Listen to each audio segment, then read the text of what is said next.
আচ্ছা আসেন কোন কোন কাজগুলো আপনারা করতে পারবেন। আপনারা একটা ফেসবুক পেজ করলে কোন কোন কোন কাজ করতে পারবেন সেগুলো বলি।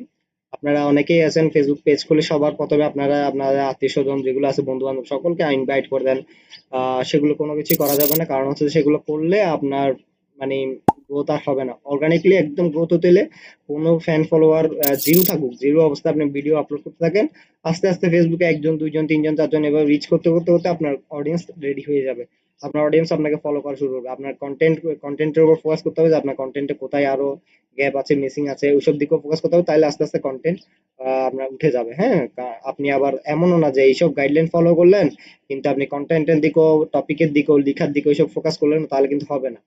আপনাকে আপনার টাইটেল, তারপর কন্টেন্ট, ডেসক্রিপশন, এগুলো সবকিছুতে কিন্তু ফলো করতে হবে। হ্যাঁ, তারপর হচ্ছে যে আপনি বিভিন্ন গ্রুপে, আমি একটু আগেই বলেছিলাম, বিভিন্ন গ্রুপে গিয়ে যে স্প্যামিং করেন যে এখানে ফলো করতে, এখানে এটা করতে, হ্যাঁ,